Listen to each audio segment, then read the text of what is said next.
देखो अगर हम फर्स्ट यूनिट की बात करें, इसकी बात करें फर्स्ट यूनिट, तो अपने पास है इलेक्ट्रोस्टैटिक्स। इलेक्ट्रोस्टैटिक्स में ना दो वर्ड आएंगे अपने पास। The first is electro and the second one is statics. Electro का मतलब रहेगा इलेक्ट्रिक चार्ज और स्टैटिक्स का मतलब रहेगा रेस्ट। इसका मतलब क्या हुआ प्रेरणा, हम इस यूनिट में किसके बारे में पढ़ेंगे, चार्ज के बारे में। और चार्ज कहाँ पे होगा, रेस्ट पे। चार्ज कहाँ पे रहेगा, रेस्ट पे। तो what do you mean by electrostatics? It is the branch of physics in which we study about electric charge at rest. बात क्लियर हुई? अब हम बात करते हैं कि ये चार्ज क्या चीज है और रेस्ट पे है तो उसका क्या महत्व है, मौसम में होता तो उसका क्या महत्व होता है। तो सुन लो इसका। ये यूनिट फर्स्ट में दो चैप्टर है, एक तो ये कंफ्यूज मत होना यूनिट और चैप्टर। फर्स्ट चैप्टर है इलेक्ट्रिक चार्ज एंड फील्ड, दूसरा चैप्टर आएगा इलेक्ट्रिक पोटेंशियल एंड कैपेसिटेंस। तो एट प्रेजेंट जो हम करने जा रहे हैं वो इलेक्ट्रिक चार्ज एंड फील्ड, और आज जितना सीखेंगे वो सारी बातें होंगी चार्ज के बारे में। सारी की सारी बातें किसके बारे में रहेंगी, चार्ज के बारे में। तो करते हैं शुरुआत चार्ज के बारे में। अगर मैं चार्ज के ऊपर बात करूं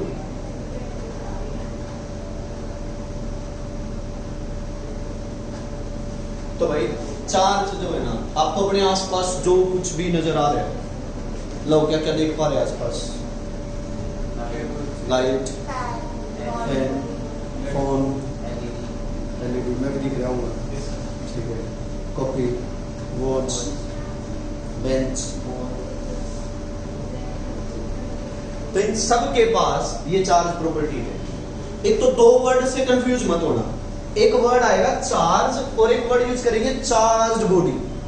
एक तो मैं कहूँ कि चार्ज और एक बात क्या करें, चार्ज बॉडी। थोड़ा सा फर्क है, अभी समझोगे उस फर्क का मतलब क्या है।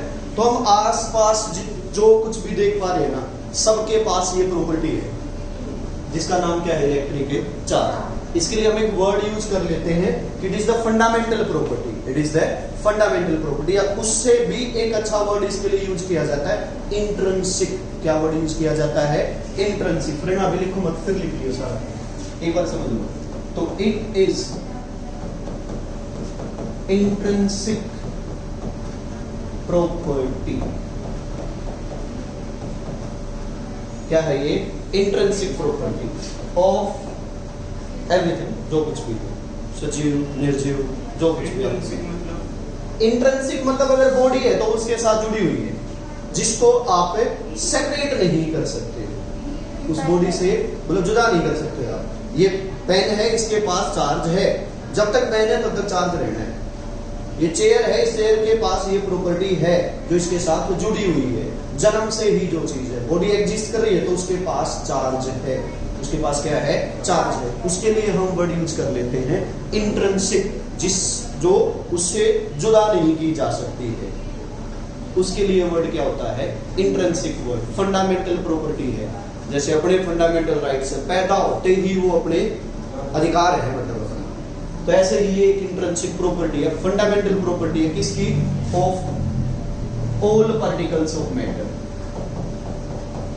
फिर जो इसके पास ये चार्ज होता है, कभी इसके काम आता है? हाँ बिल्कुल, बहुत काम आएगा। एक काम तो आएगा, अपने +2 की पहली 5 मिनट चार्ज के रिलेटेड पास करवा देगा। किसी बॉडी के पास चार्ज है, हाँ है ना, चार्ज है तो चार्ज को फिर अलग अलग तरीके से देखेंगे भी उसका क्या क्या यूज है।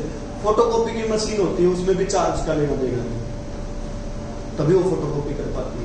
मतलब बहुत ये जो भी अपनी ये जो चकाचौंध की दुनिया है, ये चार्ज की खोज हुई थी तो ही पॉसिबल हो पाई थी बहुत सी चीजें। अभी हम बेसिक की बात कर रहे हैं, समझे कि कंसेप्ट क्या है। Intrinsic property of all particles of matter due to which they show electric and magnetic effects. कौन से इफेक्ट्स है? Electric and magnetic effects.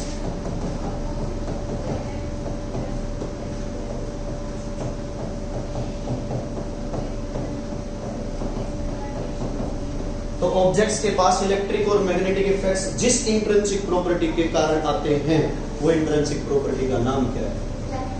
Electric charge. कौन है वो? Electric charge. डेफिनेशन क्लियर हुई क्या? अब बात आई कि सर आप कह रहे हो कि हर एक बॉडी के पास चार्ज है, तो यहाँ जो कुछ है हमें तो चार्ज कहीं महसूस नहीं हुआ। तो बॉडी के पास चार्ज है, एक तो बात ये, और दूसरी बात बॉडी चार्ज है कि ना है, दोनों बातों में फर्क है। बॉडी के पास चार्ज है, वो तो मैंने कहा हर एक बॉडी के पास ही है charge, but the body is charge और नॉट चार्ज, इसमें फर्क है। Body is said to be charge कब? जब उसके पास इम्बैलेंस ऑफ इलेक्ट्रॉन्स हो जाए। अभी शुरुआत में क्या है, जितने भी ऑब्जेक्ट्स है वो बैलेंस्ड है चार्ज, इतना ही पॉजिटिव है और इतना ही क्या है, नेगेटिव। आप लोगों ने ये फंडामेंटल लॉ सुना भी होगा कि भाई एटम न्यूट्रल होता है। एटम क्या होता है? न्यूट्रल, मतलब इतना ही उसके पास पॉजिटिव है और उतना ही क्या है उसके पास नेगेटिव। तो शुरुआत में बॉडी के पास चार्ज तो था, बट वो बैलेंस्ड फॉर्म में है, इतना ही पॉजिटिव है और इतना ही क्या है, नेगेटिव है। तो body is said to be charge कब? जब उसमें आप इम्बैलेंस क्रिएट कर दो। अब इम्बैलेंस कैसे होगा?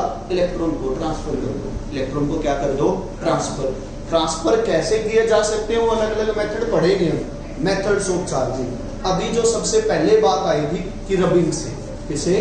दो ऑब्जेक्ट्स लो, उनको रब कर दो। ऐसा बचपन में किया होगा, स्केल लिया होगा या पेन लिया होगा, तो उसको ड्राई है इसके साथ रब करते हो, स्मॉल पीसेस ऑफ पेपर के नजदीक लेके जाते हो, तो क्या करते हो? उसको अट्रैक्ट करते हैं। तो वो क्या आया? That is electrostatic attraction. और उस इलेक्ट्रोस्टैटिक अट्रैक्शन के पीछे की कहानी भी किसके पीछे थी? इलेक्ट्रिक चार्ज था। क्या था? मतलब खोज ही ऐसे हुई थी। वैसे इतिहास काम नहीं आना है, थेल्स नाम का साइंटिस्ट था और लगभग 600 BC, मतलब 2021 चले हुए हैं और उससे 2000 से भी 600 साल, 2600-2700 साल पहले की बात है। तब ऐसा देखा गया था, दो ऑब्जेक्ट्स थी उसके पास, एक अंबर और एक फर। इन दो ऑब्जेक्ट्स को उसने रब किया था। रब किया तो क्या देखा? जो अंबर सब्सटेंस था वो कुछ स्मॉल डस्ट पार्टिकल्स या और जो छोटे मोटे पार्टिकल्स थे आसपास, उनको क्या करने लग रहा था? अट्रैक्ट करने लग रहा था। और ये ग्रीक साइंटिस्ट था और ग्रीक भाषा में इस अंबर को इलेक्ट्रम बोलते थे। क्या बोलते थे इसको? इलेक्ट्रम।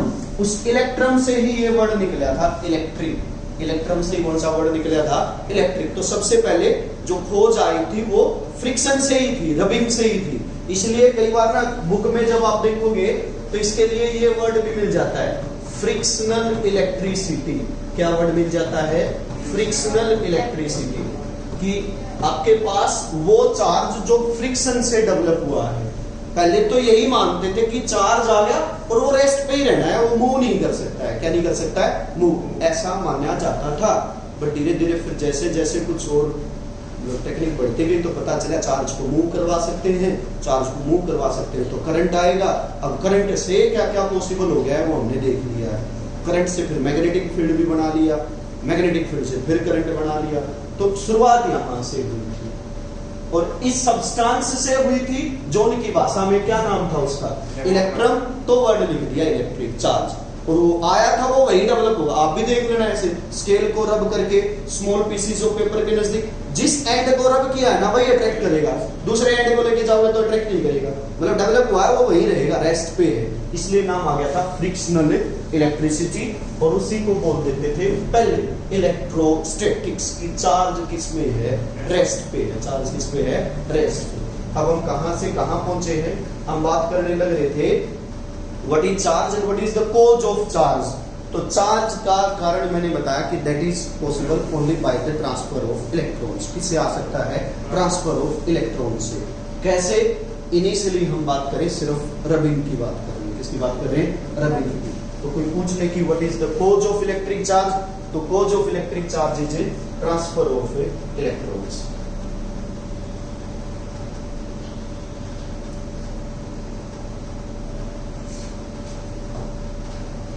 कॉज CAUSE, मतलब किसकी वजह से आता है ये?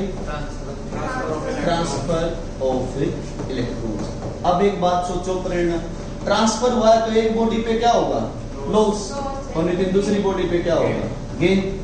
अब लॉस हुआ है तो इसका मतलब चार्ज लूज हुआ है। हाँ, मतलब इलेक्ट्रॉन गया तो पॉजिटिव ज्यादा बच गया, और जिसके पास आया है उस पे नेगेटिव ज्यादा हो गया। तो जिस बॉडी पे लॉस हुआ that is said to be positively charge, और जिस पे गेन हुआ that is said to be negatively charge. अब बात समझ आई कि चार्ज बॉडी और चार्ज होने में फर्क है। चार्ज सबके पास है बट वो पहले बैलेंस था। बॉडी को चार्ज तब कहोगे जब लॉस या गेन ऑफ इलेक्ट्रॉन हो गया हो। जिस पे लॉस हुआ that is said to be positively charge, और जिस पे गेन हुआ that is said to be negatively charge. Sir जो रबिंग करते हैं हाँ, उसमें भी loss of transfer of electrons होता है। गिलास ले लिया मान ले, और गिलास को तूने किसी भी सिल्क के साथ मान ले रब कर दिया, तो गिलास से सिल्क पे चार्ज जाता है। तो गिलास से गया तो गिलास पे आएगा पॉजिटिव, सिल्क पे आएगा नेगेटिव। जो हमने स्केल ड्राई हेयर्स पे रब किया था, हाँ, तो हमारे हेयर्स पे पॉजिटिव चार्ज आएगा। नहीं देखो वो फिर ना क्या है कि ये एक्सपेरिमेंट से ही बता सकते हैं कि किस पे क्या आएगा। उससे भी पहले एक छोटी सी बात वैसे बताई दूं, तूने पूछ लिया है तो पॉजिटिव नेगेटिव भी बाय कन्वेंशन नाम दे रखे है। वैसे सबसे पहले जो पॉजिटिव नेगेटिव से पहले जब टाइप ऑफ चार्ज की बात की थी ना, तो उसने अंबर एक रीजन है, मतलब अगर कैटेगरी में बांटा जाए तो ये किस कैटेगरी में आता है? रीजंस की कैटेगरी में आता है। तो जिनका बिहेवियर अंबर के जैसा था उस चार्ज को बोल दिया था रिजिनियस चार्ज। क्या बोल दिया था? रिजिनियस। उसके अपोजिट में जो आया था उसको विट्रस चार्ज बोल दिया था। तो पहले तो ये दो भयानक नाम यूज करते थे, रिजिनियस चार्ज, विट्रस चार्ज। फिर बोले कि भी ये तो इनका नोमेनक्लेचर तो बड़ा अजीब सा है, हम कुछ और नाम रख लेते हैं। तो फिर एक बेंजामिन फ्रैंकलिन था, उसने अपनी तरफ से नाम दे दिया वैसे कि भाई ग्लास पे आया उसको मैं पॉजिटिव मान लेता हूँ, सिल्क पे आया उसको मैं अपनी तरफ से नेगेटिव। फिर उन अलग अलग ऑब्जेक्ट्स को रब करके देखा, फिर देखा भाई जो ग्लास के साथ रिपेल कर रहा था मतलब उस पे भी पॉजिटिव आया होगा, लाइक रिपेल करके। जो अट्रैक्ट कर रहा था तो इसका मतलब दूसरे पे नेगेटिव आया होगा, तो वो अट्रैक्ट कर रही है। तो उसके हिसाब से फिर उसने एक सीरीज सी बना दी थी कि इस पे पॉजिटिव आएगा, इस पे नेगेटिव आएगा, नाम अपनी तरफ से। इसके पीछे की कोई कहानी नहीं है, कोई कारण भी नहीं है। वैसे हम समझा देते हैं कि इलेक्ट्रॉन ट्रांसफर हो गए तो इलेक्ट्रॉन पे नेगेटिव चार्ज होता है, ये भी बाय कन्वेंशन ही है, इसका भी कोई प्रूफ नहीं है हमारे पास। कभी तू बड़ा होके साइंटिस्ट बन जाए और तू इस थ्योरी को फेल कर दे तो आगे आने वाला कोई टीचर यहाँ खड़ा होके क्या पढ़ा रहा होगा? इलेक्ट्रॉन पे पॉजिटिव चार्ज होता है। कई सालों तक हम नेगेटिव पढ़ते रहे थे, बट नितिन नाम का एक साइंटिस्ट आया, उसने बदल दी थ्योरी। ठीक है, तो अब जो पॉजिटिव नेगेटिव है these are by convention, these are by convention. उससे पहले नाम रिजिनियस और विट्रस होते थे, अजीब थे नाम, तो बदल के पॉजिटिव नेगेटिव। किसने पॉजिटिव नेगेटिव दिया? बेंजामिन फ्रैंकलिन ने दिया। अपने फिजिक्स में इतिहास की बात नहीं करते, ऐसा आपसे नहीं पूछेंगे कब खोजा गया था, किसने खोजा था, क्या होता है, क्यों होता है, क्या उसके इफेक्ट्स, यहाँ चलती है फिजिक्स। तो चार्ज क्या है, क्यों है, क्या उसके टाइप्स हैं, तीन बात क्लियर होगी। क्या है चार्ज आपके पास? इंट्रिंसिक प्रॉपर्टी किसकी? ऑल पार्टिकल्स ऑफ मैटर, जिसकी वजह से वो कौन से इफेक्ट शो करता है? Electric effect, magnetic effect. Charge का कारण क्या है? Transfer of electrons. चार्ज के टाइप कितने हैं? दो, पॉजिटिव, नेगेटिव। पॉजिटिव किसकी वजह से आता है? लॉस ऑफ इलेक्ट्रॉन्स की वजह से। नेगेटिव किसकी वजह से आता है? गेन ऑफ इलेक्ट्रॉन्स की वजह से। क्लियर है बात? इसके पीछे का इतिहास छिपा दे, मन करे कभी ऐसे ही बैठ के पढ़ने का तो पढ़ लेना उसको। किसने खोजा था? थेल्स। तब 600 ईसा पूर्व। नाम क्या क्या आए थे वहां पे? एक अंबर वर्ड सीखा था, एक फर रब किया था, डस्ट पार्टिकल्स को अट्रैक्ट कर रहा था तो नाम रख दिया था इलेक्ट्रिक चार्ज, क्योंकि उनकी भाषा में इलेक्ट्रॉन वर्ड होता था उसके लिए। फिर एक रिजिनियस, एक विट्रस। बेंजामिन ने पॉजिटिव नेगेटिव बोल दिया। ये एक बेसिक सा क्वेश्चन है, ग्लास और सिल्क रब किए तो किस पे कैसा चार्ज आता है, खासकर यही पूछ लिया जाता है। तो ग्लास पे कैसा आता है? पॉजिटिव। सिल्क पे कैसा आता है? नेगेटिव। छोटी सी बात और बता दूं, ग्लास को किसी और दूसरे के साथ रब करने का पेपर में दे रखा हो ना, तो उन पे पॉजिटिव आना है ग्लास पे, बाकी जो भी बॉडी है उसमें कैसा आना है? नेगेटिव ही आना है। ऐसा ही मिलेगा। अब बात करते हैं प्रॉपर्टीज ऑफ इलेक्ट्रिक चार्ज की। किसकी बात करते हैं? Properties of electric charge. उससे पहले इसको नोट कर लो, मैं शुरुआत से दिखा देता हूँ। सबसे पहले what is electrostatics, what do you mean by electric charge, then इसका कोज और फिर इसके टाइप्स बता दूं।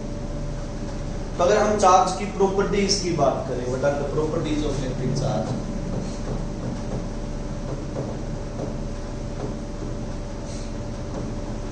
पहली प्रॉपर्टी है कि जो चार्ज है ये आपके पास कैसी क्वांटिटी है?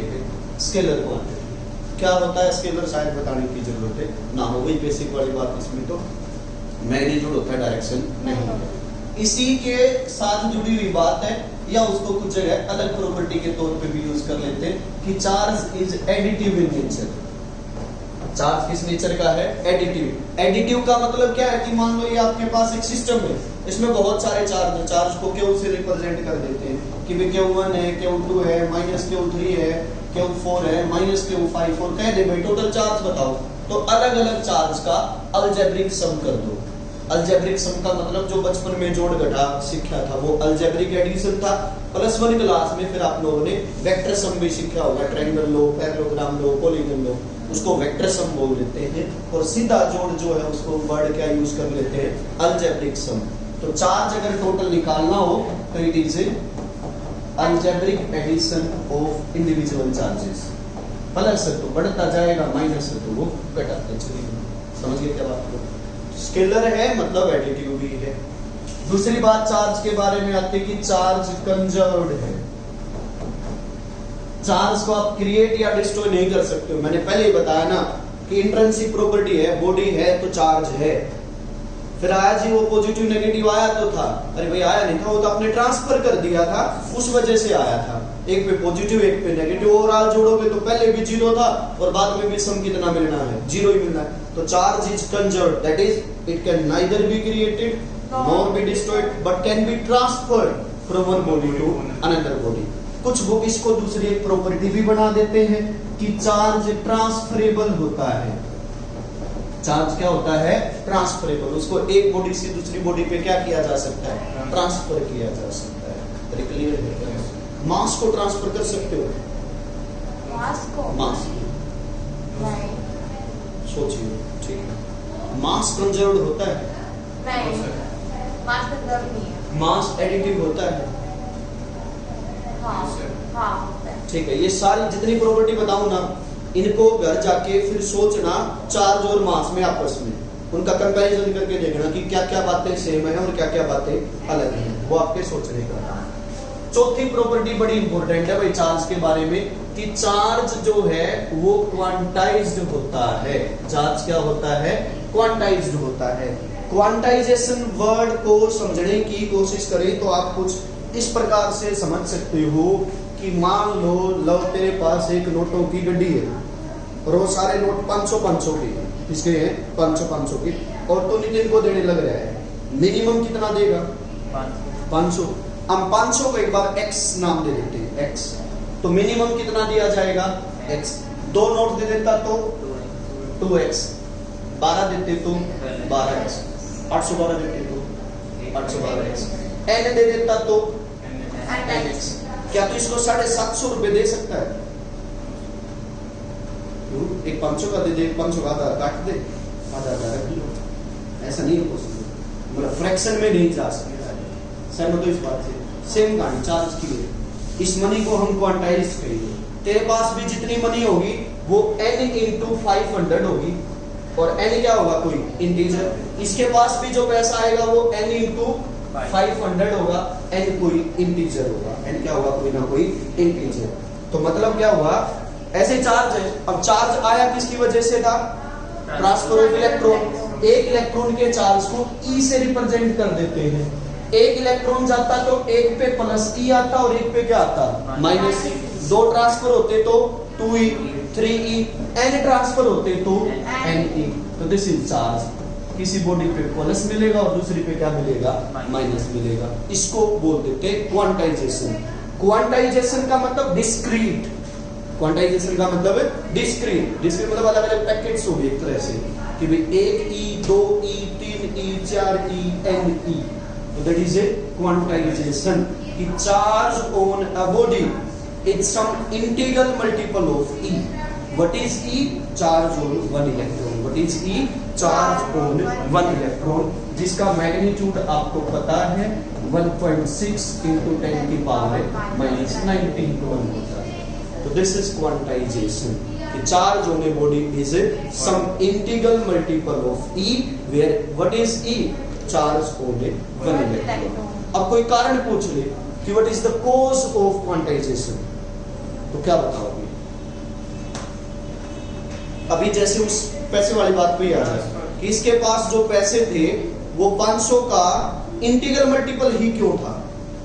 मतलब 750, 1250, 1050 ऐसे क्यों नहीं हो गए?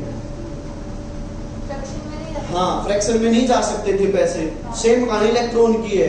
ऐसा नहीं है कि 1/4 इसके पास रह गया और 3/4 पार्ट वहां चला गया. या तो पूरा ही ट्रांसफर होगा और या फिर ट्रांसफर ही नहीं होगा.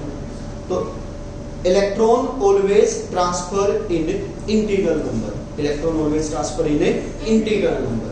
ये क्या है आपके पास क्वांटाइजेशन का कारण है. इस पे 4 न्यूमेरिकल होते हैं, वो कल के लेक्चर में रखेंगे उस बात को. अभी बेसिक प्रॉपर्टीज ने ये बताया था कि जो चार्ज का कोज है वो ट्रांसफर ऑफ इलेक्ट्रॉन्स है. हाँ. हम रबिंग करते हैं, फिर वो क्या है उसका? वो भी रबिंग की ना. रबिंग से हुआ क्या? एक ने इलेक्ट्रॉन लूज कर दिया, एक ने गेन. तो व्हाट इज को वो rubbing is a process, and during this process what is happening? Electron are transferred from one body to another body. Rubbing process होगी, उससे आया क्या? चार्ज. क्यों आया? क्योंकि रबिंग से इलेक्ट्रॉन ट्रांसफर हो गया. समझ गया बात को?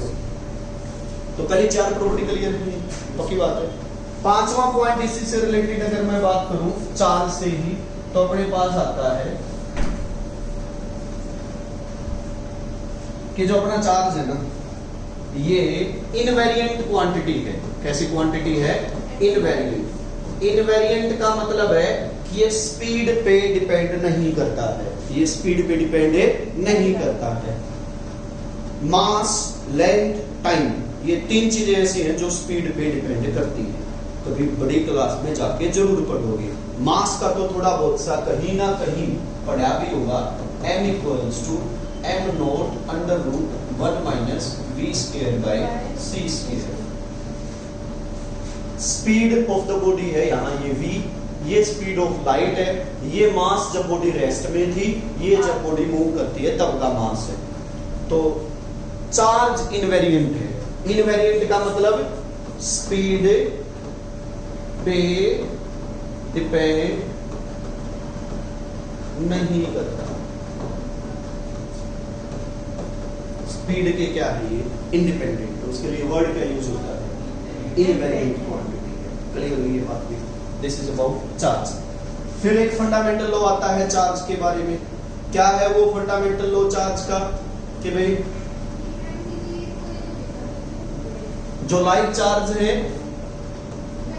वो रिपेल करते हैं, जो अनलाइक चार्ज है वो अट्रैक्ट करते हैं. पॉजिटिव पॉजिटिव क्या करेगा और नेगेटिव नेगेटिव रिपेल करेगा. समझ गए?